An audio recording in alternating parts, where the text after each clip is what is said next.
Hello, everyone. Welcome to episode number 11. Wow. We've crossed it to like your kid and you're counting hands. Yeah. Now we've crossed 2 hands. We're on the 3rd. That's exciting. We're almost a preteen. I love it. Ooh, that's going to get extra spicy now. I know. It's crazy that we are up episode 10 already. That's 11. wild. Oh, 11. Losing track. You know what it is? It's this stupid weather. I have been it's been like 2 weeks, not 2 weeks. It feels like 2 weeks. It feels like 2 weeks. It's like a week of rain. I'm just like, it's giving me Seattle PTSD. Wow, I was in Vegas and then Albuquerque, and no offense to Las Vegas, but the air made me ill. It's just dry. My skin felt dry. So here's the thing: Miami keeps you young. The humidity is good for one's skin, one's lack of wrinkles. I don't even wear moisturizer here. Yes, exactly. Over there, my skin was getting dry. Your lips dry out. And then my throat hurt. It was still dusty every day. I felt I was breathing in dust. I couldn't. Albuquerque was much better as far as dry, but it was less dusty. And I always go back to the thought that people aren't meant to live in Las Vegas. It was a mob creation designed to extract money. They had to import water. It never supported life. So that's something interesting. We'll get into this later. Mm-hmm. We actually have a lot of Vegas things to talk about. It's interesting that Miami and Vegas are kind of like sister cities because they're both based on tourism and they're both in places that people really shouldn't be. Well, Miami supports life. No, yes, but what I'm saying is naturally, this is a swamp, that's a desert. Oh, correct. So it's people really shouldn't be here. So I feel they're like sister cities in that sort of way. True. Although I breathe much better here. Yeah, I was just saying, I don't wear. Even the crappy weather, I come back and it's like I don't wear moisturizer in Miami. I don't need to. Exactly. Because if you do, you're just like a slimy mess. Exactly. It's good for your lungs. It's good for your sinuses. It's good for everything. Yeah. It's just healthy. Miami is the healthy pill. Keep taking it. So do you want to talk about some data and trends? Oh, yes. So, here we keep talking about the ongoing wealth and talent migration that we believe is still in its early days. And one way that I like to partition the market to quantify this incoming wealth and talent migration is looking at sales past certain thresholds per square foot. Something can be big and large and old and expensive nominally, but when you drill down on a price per square foot basis, you really filter down for new and prime location because older product wasn't even built to that standard. And what we're seeing here is that, for example, in Miami-Dade County, past $2,000 a square foot for single-family homes. This is the total of data from number of sales from January through November, which is closed out, of this year versus 2019, our most recent pre-COVID year. We have 65 this year, 10 in 2019. That is a 550% increase. Wow. Yes. And we haven't slowed down year over year. That's the other important thing to take into account. For condos, we had 135 versus 30, up 350%. It's important to note that this pattern holds tri-county. Tri-county, we're up 410%, single family past 2,000 a square foot, and condos up 343%. And it's not abating. It's actually leveling around the levels that we had last year. That's really fantastic. Yeah, it's a creation of basically a whole new product class for residential real estate. It's a whole new sort of benchmark of demand that's coming in largely domestically. Okay, wow. I think it's interesting that also really shows that's why we keep seeing these projects keep going forward. Correct, because there's demand for them. Yeah. And again, older product was just not built to the same standards. Yeah. And so while we're all very happy Miami is building, and I mean that across spectrum, right? We have the largest percentage of apartments under construction as a percentage of existing inventory. I just checked it today. It's 15.1% under construction. That's more than any city in America, and that will hopefully address an array of price points. And then we also have, as you were saying, uber luxury new condos under construction, and that is tapping into that wealth migration that's coming from our feeder jurisdictions. Yeah. As the country's economic center of gravity shifts. I love it. Yeah. I think the economy has really shifted permanently. Mm-hmm. Exactly. I mean, it may not be super dramatic, but even a small shift in sort of the fabric of the economy has made a huge difference here. Yes, it makes a huge difference here, and it makes a huge difference at the points of departure also, because those people account for an outsized percentage of tax revenue from the places that they leave. And I mean, we've covered this extensively in our you can look at any of our previous podcasts. This is one of our themes. And we've covered a lot of the major cities: New York, Chicago, and you had some information about Chicago. Oh yes, the new mayor of Chicago has announced he will do something he promised he would not do while running for election. Shockingly, hold on to your hats, everyone. Woof, woof. A politician has changed course. Let me clutch my pearls. Clutch the pearls. He said that he wants to eliminate these selective student programs in Chicago. It's basically, it allows lower income students, I believe it's to place in advanced programs in public schools. And he believes in the name of equality, these things cannot exist. So we all have to be equally underachieving, it seems. But this to me is just pouring more gasoline on Exodus fires. It means that the productive and those who can will leave, and then the overall level will continue to drop. California did something similar with terrible results, obviously. And I think it's just so fundamentally wrong to take away this option for young kids who just parents don't have resources. These types of programs are their way out. Okay. And like the Stuyvesant School, for example, in New York City, are you familiar with Stuyvesant? I'm not. So Stuyvesant was set up a private charter, I believe, at the beginning of the 20th century. And it's a blind admissions process, just a test. They don't know your name, they don't know your gender, nothing. It's That's just cool. a test. Correct.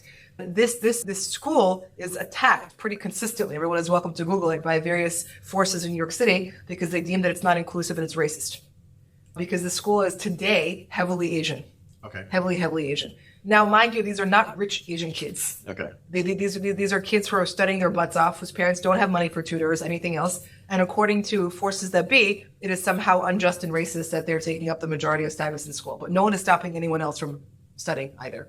Okay. And then the kind of the demographics of Stuyvesant shift along with the shifting of the city, whatever. But it is what it is. It's a blind admissions process. And it's a great thing, and it's always under attack. Okay. And now you have the mayor of Chicago taking away the public schools advanced programs. It's just part of that same, I don't know, pattern. Meanwhile, Elon Musk announced that he's going to build schools in Austin, which I would imagine will be in a similar Stuyvesant type mandate because they would have STEM focus. Okay. So that hopefully we get that here in Miami too. Yeah, it's interesting. I've read a lot of stories recently about how schools here, private schools, are overwhelmed because of the influx. Exactly. And I've seen stories like this over the past couple of months. Just overwhelmed people, and like people are buying spots for the kids as like part of the parents' compensation package. Yep. Companies are. Yes, they are. Exactly right. Because it's a real scarcity. But hopefully we see this kind of revamped, and people like Elon will make more schools. I've always thought there should be more schools like Stuyvesant that have charters. They don't all have to be STEM focused or math focused, but different things where it allows an opportunity for kids whose parents cannot pay for these increasingly scarce spots to test in. Yeah. I think it's a great thing. I love it. Cool. I want to talk about totally switching subjects. We're going to switch subjects. So I want to talk a little off topic, but also something that is on topic. So this week, the Fontainebleau Las Vegas opened. Back to Vegas. Yes, back to Vegas. It opened after approximately 20 years of gestation. And I want to cover it because it has the most insane story. And it also has, they also say everything has a Miami connection. Always. They all do. If you look at any story, political or otherwise, and go like 2 or 3 levels down, there's a Miami connection. Always. It always happens. But anyways, Fontainebleau, Las Vegas. Where'd you stay when you were in Vegas? Oh, actually, we stayed at a house. We stayed at a friend's house every day. Yeah. Okay. So if you're familiar with the Strip, on the north end of the Strip, you have Circus, the Wynn and Encore. It's been desolate for a while. It's not like the same spot as like Caesars, and like it's sort of out there. Anyways, the people from Fontainebleau, Miami, is it Stauffer? Is that how you say the name? Stauffer, the Fontainebleau. Yeah. Okay. They decided back in the early 2000s that they wanted it to do a Fontainebleau Las Vegas. And it was going to be very grand. Because I did not know this, but the original Fontainebleau here in Miami was actually one of the country's first totally integrated resorts. Oh. Meaning it had all the stuff. Like it had all the things. It was a big old destination back in the day. Yeah, because usually hotels were just like a restaurant and rooms. Even nice ones. So the Fontainebleau Miami did like the whole thing.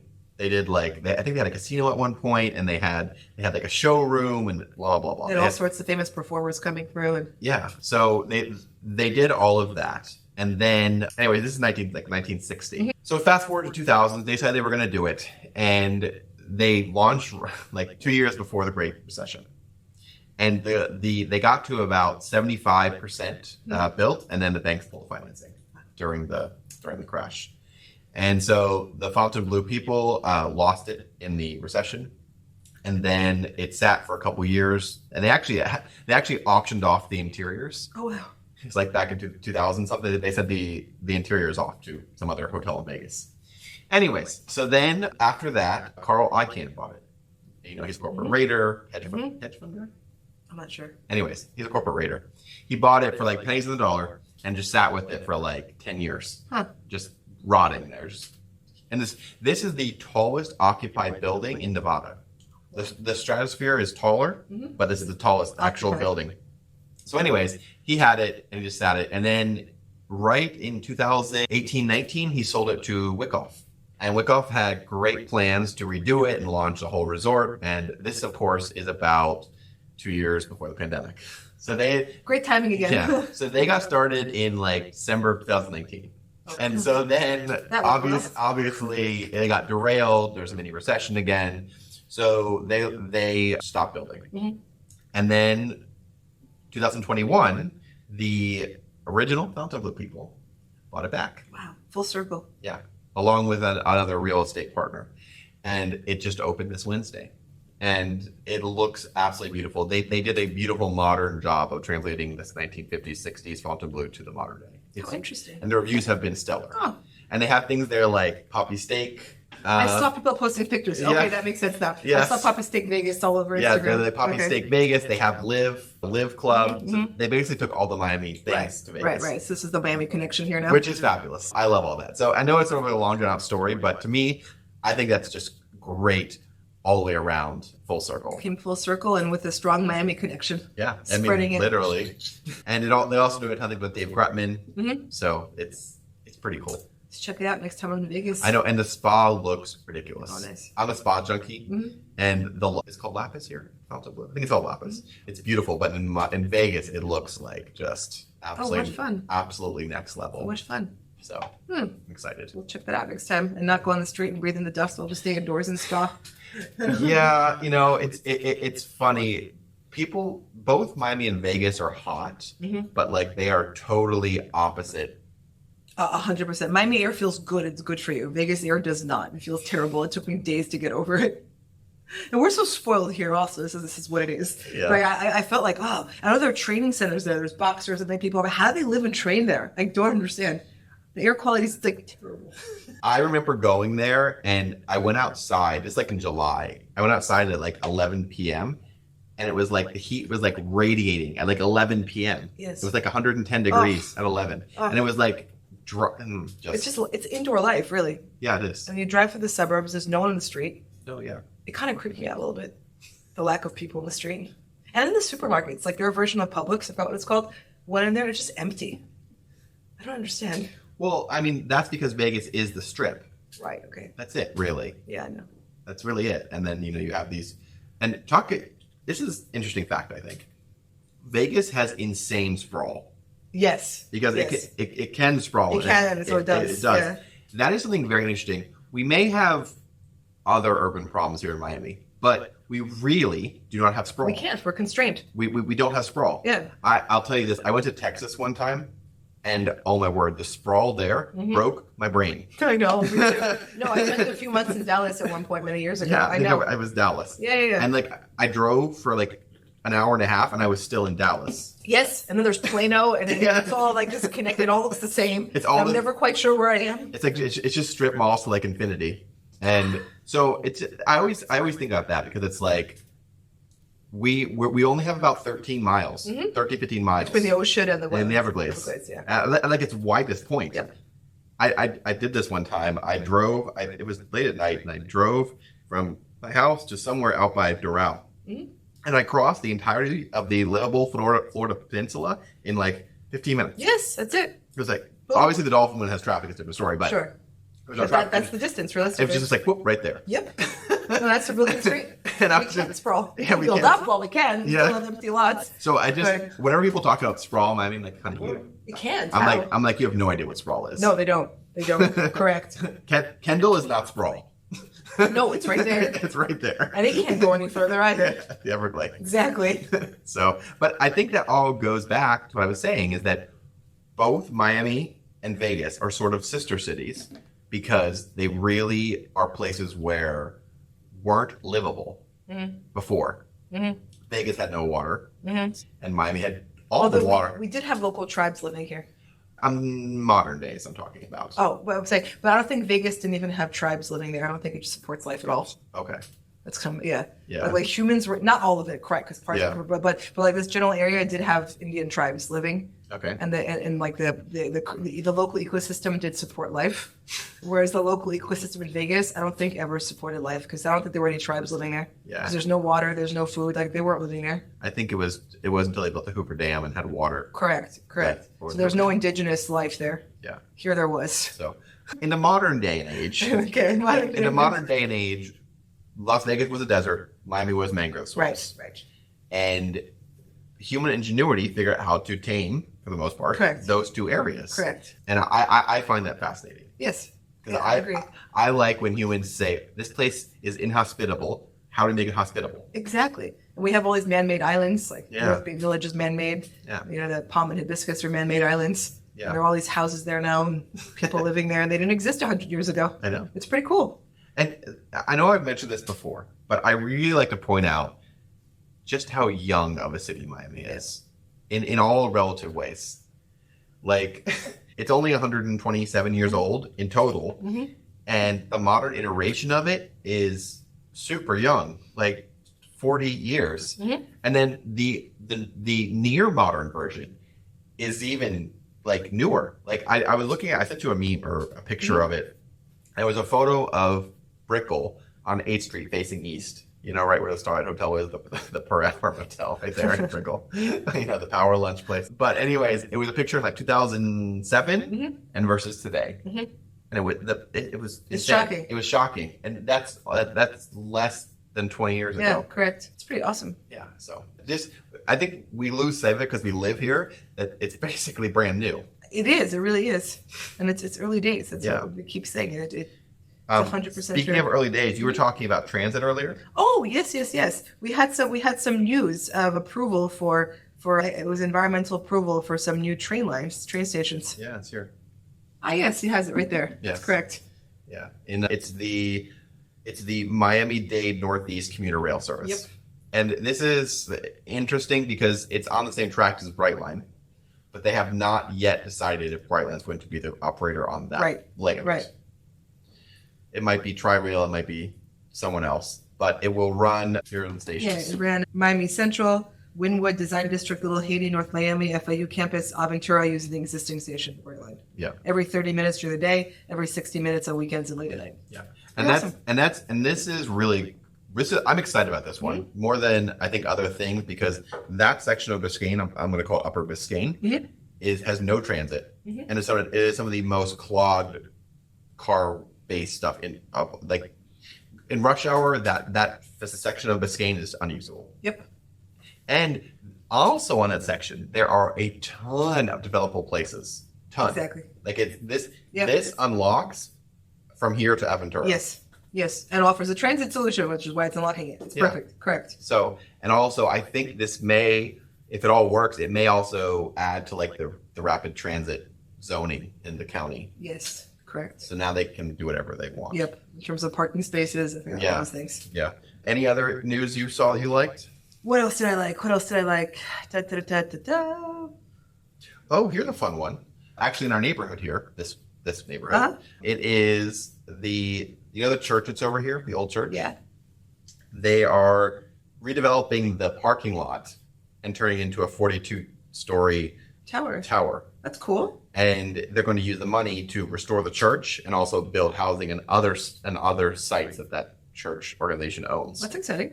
So that's cool, Very right? cool. Very cool. Like, it's going from a dirt lot that's been there since forever to a 42 Fantastic. with housing. I love it. So Fantastic. I really like that project as well. Oh, Brightline. Speaking of trains, Brightline made some announcements. Oh, Brightline ridership. Yes, I saw Yes. those numbers. Yeah. Those were great numbers. Yeah, Brightline ridership surged in November, and trains have started to travel faster. We had 93,184 passengers riding to and from Orlando in November. This is up from 79,686 in October. That's a huge increase. It's like a 30% increase. And they literally thought no one would ride Brightline. That's amazing. This is the opposite then effect of California's mansion tax, which brought in 10 times less money than they thought it would. Just saying. Yeah, that is. mean- And then they're going full steam. No pun intended. They're going full steam on the Tampa extension. Fantastic. And also Brightline and Vegas, which is all just connecting here. They got $3 billion last week in grant. $3 billion? $3 billion? I'm not sure which one. Which one? I got some money. They got some What's money. the zero between friends? They get to do Brightline West. Oh, wow. And Brightline West is going to go from Los Angeles to Las Vegas at electric and actually high speed. Wow. This is so optimistic. Right? I love it. We're building and connecting. at the same time. That's wonderful. And not just us, thankfully. No, correct. That's what I'm saying. Connecting these other places, which are in the South. We're going to point out too. It's that part that shifted economic focus. I think people just like the sun. That too. Although it's not cooperating this week. Not this week. No, I know. Then we had that. What was it? It was from Redfin, the data showing that New Yorkers are continuing to pile into Miami. Oh, I said that last night. That's great. Correct. Yep. And this is all part of like the corroboration of thesis. And that was interesting to me because it wasn't just Miami. It was Tampa and Orlando. Correct. And I think that is, as much as I am a Miami booster, it really is the whole state. Yes. Yep. And because Miami isn't for everyone. No. It's not for everyone. Nope. And so if one wants quieter or less drama, they can go to Orlando or Tampa. Yes. And still get the weather and the taxes. Lower taxes, and the weather. So it's lower taxes and weather, quality of life. That's what it's coming down to. I know people like that's like the two default reasons to Miami, and they're important. I think people overlook how important those are. Yes. Because I think people are realizing in general that quality of life is so important. Correct. Well, it used to be, we talked a bunch about this departure away from 20th century habits, like how we live and work. All these constructs we have, office buildings, habits, schedules, were all made before the internet. And then people are creatures of habit, and they were never broken. Yep. And now it used to be that if you wanted to do a certain thing in finance, whatever it was, you had to be in New York City. You had to be in a certain place for something. So you went where you had to be. And now a sizable percentage of people can live where they want to be. And this is a big shift in the workforce. And again, if just 10% of people change their habits, it's huge. And that 10% tends to be the tax-paying 10%. Yeah. And that's what's happening. And it's early days. I think it's very exciting. Yeah. There's an article also on this topic. It was an MSN, a New York finance CEO. He was explaining why his firm was moving to Miami. And here's a great quote. He said, "We don't have office space in New York anymore, no long-term lease of any kind. For business like ours, nimble and agile, we go where it's easiest for us to do business." And that's part of the whole thesis too, where it's that human ingenuity and creation are always a force, and they will flow to the path along the path of least resistance. I love that line about where it's easier to do business. Yep. Because it's one of those, especially with COVID and all those things. It's like once something like that happens people realize that it could happen again. Yep, that too. I mean, obviously, COVID hopefully is a once in a generation thing, but the point is, once it happens, it could happen again. Exactly. And so they realize that, oh wow, the government can just step in and do whatever the hell they want. Correct. So I'm just going to hedge against that. Yep. Exactly. Get ahead of it. Even if it never happens again. Exactly. And then meanwhile, this creates snowball effects, because really what does it mean to do business? It means to create. Yeah. And so people who want to create are the ones that are moving here. And that will attract other people who want to create and be part of growth. And it's the whole transformation of why people are coming here. It's not just to park money and retire. Yeah. It's fantastic. Speaking of growth, so my friend Rosa, she plays paddle. Mm-hmm. And I was just realizing it. I was sitting on my balcony yesterday, and I can see 3 paddle courts from my balcony. They're spreading. Yeah. I've never played. Well, really? Have you? No. Oh, no. I don't. It doesn't look like I do sports.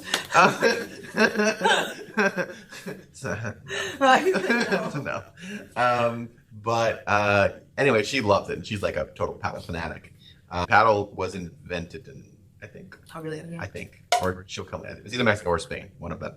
But it's really taking off, and it's actually becoming more popular than tennis. Yes, because it's more accessible. It's easier. I don't mean in a bad way. More people can just jump in and play with their friends and have fun. Yeah, it's a social aspect of it. Yep. And it has like walls. Yeah. So the ball doesn't go places. It's just easier to play socially. Yeah.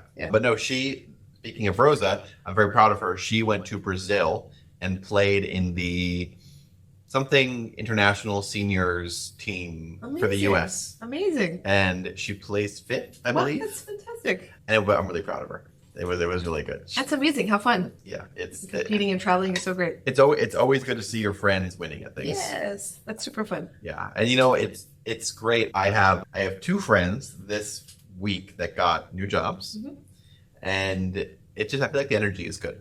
I do too. Yeah. I'm like, it was a Sagittarius full moon on the 12th.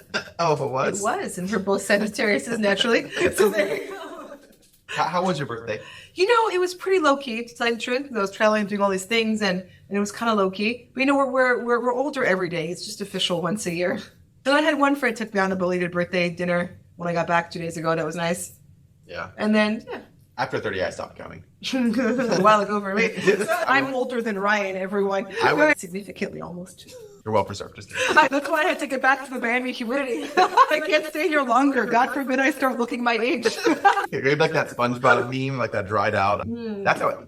I'll be like, no, where's my humidity? That's what I feel when I go. Like, there's this meme of SpongeBob. It's like this like sort of skeleton thing, and like he's like dried out. Like that would be me after I was being. feeling it after 5-6 days. I had to. Well, I went to visit my family in South Dakota a couple months ago, and I literally had to start wearing chapstick and like. Yeah, so I was in Albuquerque to visit my family. Yeah. Exactly. And I like- started in Albuquerque. The air is much better than Las Vegas. Okay. But much better. But still, it's drier than here. And I Okay. already got kind of hit by Vegas. And then I was there and I was recovering, but like not fully. I was still like, wow, this air is dry. Makes you itchy. Yeah. Like I stopped by Jackson Wink MMA Academy down there. I met Holly Holm, which was pretty awesome. So Yes. Holly Holm was women's UFC champion, and she was really cool. And it's a great vibe. They're gonna go back there and train and do some wrestling there. That was Okay. super fun.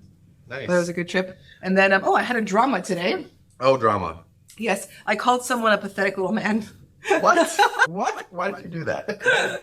I come in peace normally, everyone, but I Yeah, heard here's this is the a story. real estate story. So I had a showing at a friend's property I listed, and it has tenants. So today is it's horrible weather in Miami today, as we've said. It's like gusting wind and raining. This is as bad as Miami gets weather-wise. Literally, it's Except as bad as except Miami for gets. hurricanes. Correct. This is it. This is nasty Miami. And the tenants are super cool people, a young couple from Israel, great people, and they have 2 little babies. I mean babies. There's like a 5-month-old and like a 1.5, like little kids, right? And they're usually not there, but it's like gusting rain and one of them works from home or whatever it is. But everyone is chill. They're super chill. There's no problem, right? Yeah. And anyway, we walk in, and the buyers are very nice people from Finland, and this agent is kind of like has this weird attitude, like kind of American white guy, like, and you could tell he's kind of this weird attitude the whole time. And his poor clients probably barely know him. They didn't speak English well. They probably found him somehow, God knows how. And I walk in there, and he walks in, and the lady's on the phone, the mom, with the baby's there. And they walk in and look at something, the master, and she takes a phone call, and he starts speaking really like unnecessarily loud. The guy like shouts when he talks about something unrelated to the room he was in. So she turns to him and she says, "Could you please discuss in another room?" This is not an unreasonable request. He wasn't even talking about the room, and like there's other places in this property. And he turns to her, and she's a little 5'2", very nice lady, her baby's there, and he shouts, "I have an appointment." I said, "Excuse me, sir." And I just turned and I said, "Don't shout at her." That was the first thing I said. I feel responsible. Like I'm not, he's not my client or my friend. He's their agent. But like I feel like I brought him into the house, And she's, well, I'm like, what? How can you shout at her? I was like, "Don't shout at her." And I kind of put my finger on him, and he turns to me and he goes, "Well, I have an appointment."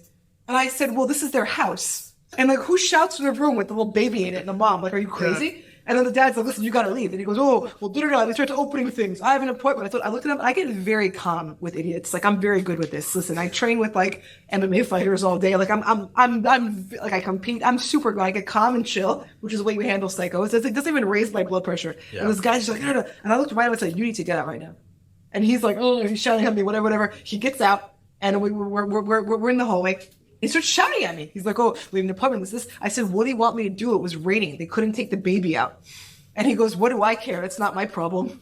And I said, "Wow." I told him, "I'm really embarrassed for you. That's really disgusting behavior." And I said, "If you have a problem with this, take that up with me later. I set up the appointment.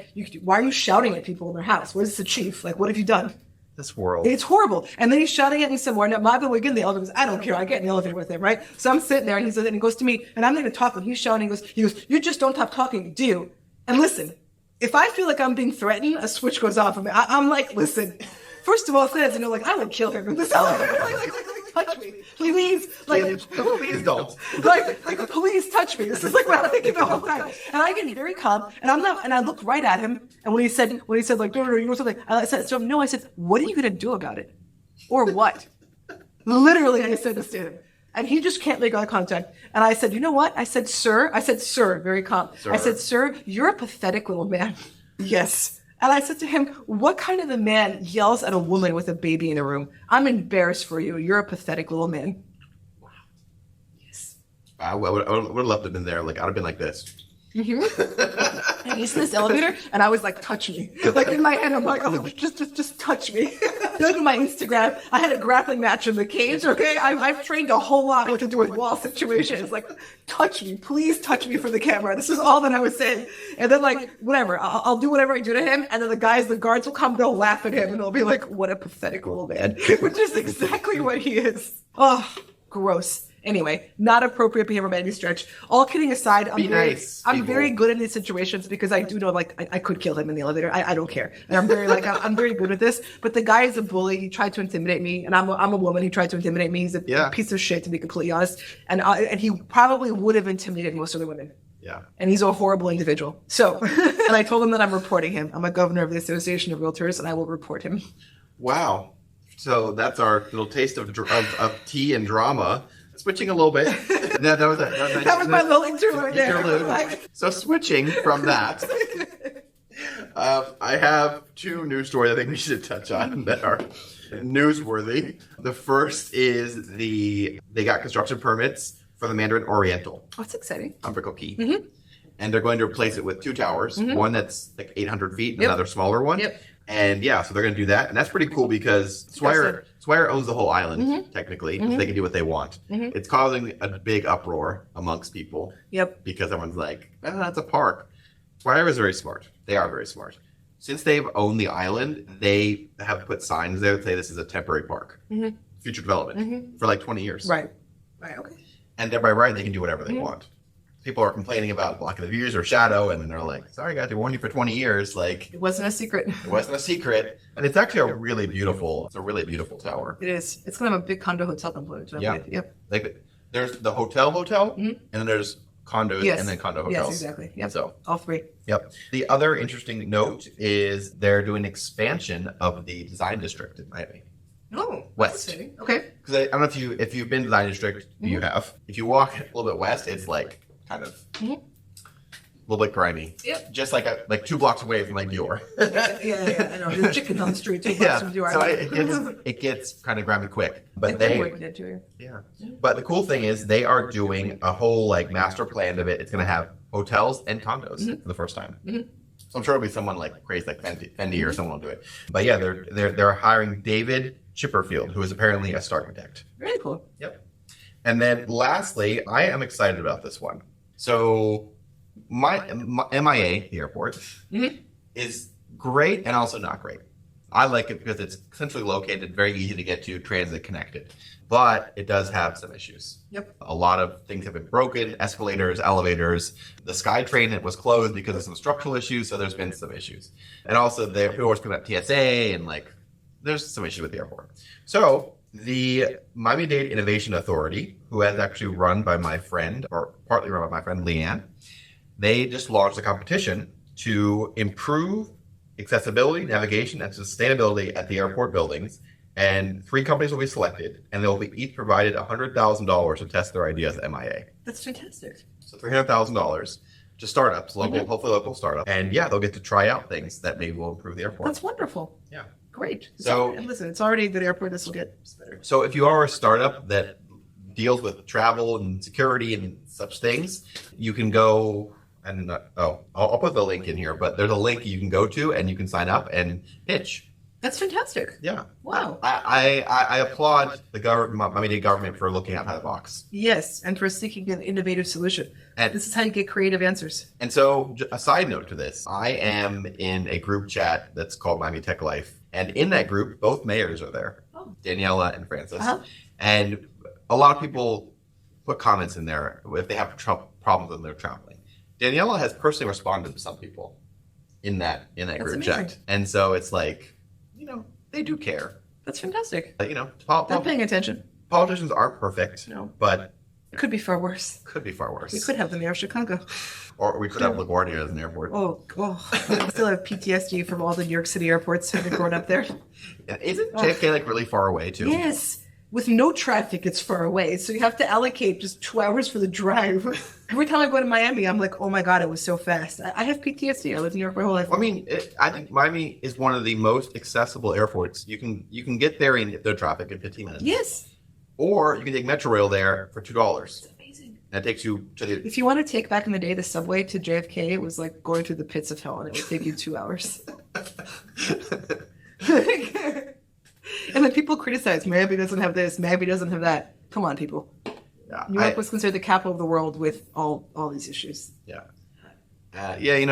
The only sort of downside about the airport being where it is that it limits how much we can build as far as height, because definitely the clearance for the airplanes. That's right. Which is funny. My new building is literally directly on the flight path for MIA. So I can sit in my balcony and just like almost like reach up and like touch. That's cool. It's kind of fun. That's another thing I want to talk about. I was sitting in my new apartment and I was looking out at like 395 and the port, and I was just thinking that area.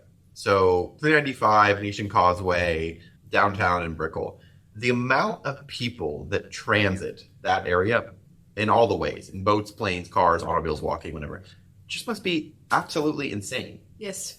Like, and it's all in like a 10 or 15 block radius that people transit through. Right. It must just be like off the charts. Because Port Miami turns about 20 to 30,000 passengers on a daily basis. There's hundreds of flights into MIA. Is there 395? I was just thinking it's a nexus of so it's a much. Nexus right there. That's so cool. Yeah, it's right there.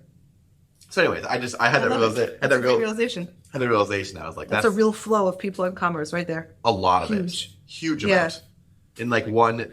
And there's not many. I think New York is like, it's sort of all over the place. Like, it's not particularly centralized. Miami isn't that big, so it is kind of centralized as far as that flow goes. And for all of our problems, we handle that pretty well. I would agree. It works. I mean, listen, we just had Art Basel and Art Week and all those fun things. It was a mess. No, it was a mess. Always is. It always is a mess. But at the same time, there aren't many cities beyond Vegas that can handle that amount of influx into like a very small location all at once. At all. Let alone with the difficulties that we have. Correct. Yes. Yeah. So it's like, I mean, there was one day during our Basel that they had a heat game same time. And so it was bad. Like the roads were blocked. But the fact that we can even get people through that in like, it was all at the same time too. It was like from like 3 to like 8 p.m. There had to be hundreds of thousands of people that transited that small area in that amount of time. That's amazing. So we need to improve our transit, but we are. But the story we just talked about. But I'm grateful for the fact that we can at least try and handle that. Correct, and we do. It works out each time. Yeah. It's a bit of a mess, but it's a unique event, and it works out. Yeah, cool. Anything you wanted to cover this week? No, that's it. It's just the year wrapping up, I know. I think it's the last one for the year, right? 15th. Well, I'm not sure. I feel like it might land on like New Year's Day or something. Let me see. Because we do this every 2 weeks on Friday, everyone. No, the 29th is the next one. Okay. Yeah, almost wrapping up. And I think that this year, as far as the residential markets, I think it's showing this leveling off around this new reality. Yeah. So it'll be a good benchmark. I have seen the stories continue to show that rents are coming down. Yep.